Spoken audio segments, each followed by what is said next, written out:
Hello students, तो चलिए solve करते हैं आज की क्वेश्चन। बहुत ही इंपॉर्टेंट क्वेश्चन है एंड बहुत ही इजी क्वेश्चन।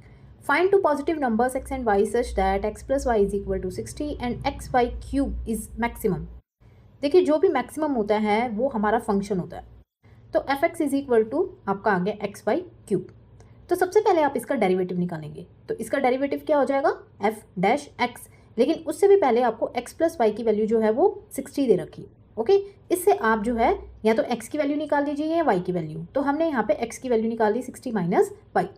आप फंक्शन में x की वैल्यू 60 माइनस वाई पुट करके वाई क्यूब मेंशन कर दीजिए। अब इन दोनों को अंदर से मल्टीप्लाई कर दीजिए। तो ये हो जाएगा 60 वाई क्यूब माइनस में y की पावर 4। बस अब आप इसका डेरिवेटिव निकालिए सबसे पहले। तो एफ डैश एक्स आपका हो जाएगा, एफ डैश एक्स हो जाएगा आपका, एफ डैश एक्स आपको निकालना है इसमें derivative, which is 180 y square यानी 3 इंटू 60 वाई स्क्वायर हो जाता है एंड दिस इज माइनस में 4 वाई क्यूब। अब इसको क्या करोगे आप? 4 वाई स्क्वायर कॉमन ले लो, अंदर आपका रह जाएगा 45 माइनस में वाई। बस अब एफ डैश एक्स को 0 के इक्वल पुट कर लो। तो means 4 y square 45 minus y is equal to 0 हो गया।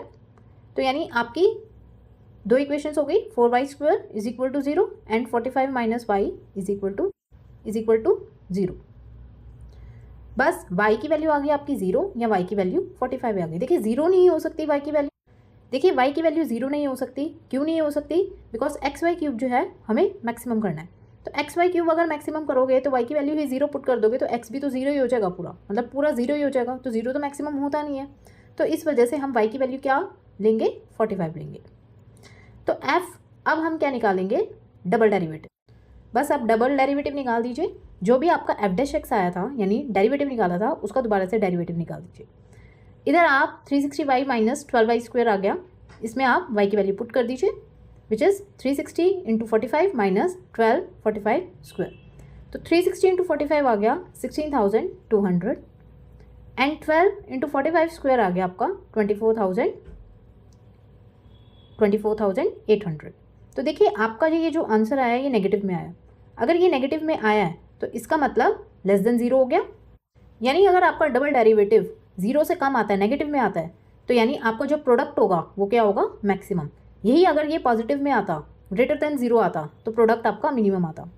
तो हमारे केस में हमें प्रोडक्ट जो है वो मैक्सिमम हो गया आपका किस में? y is equal to 45 and x is equal to, x की वैल्यू निकाल लो 60 माइनस 45 विच इज़ 15।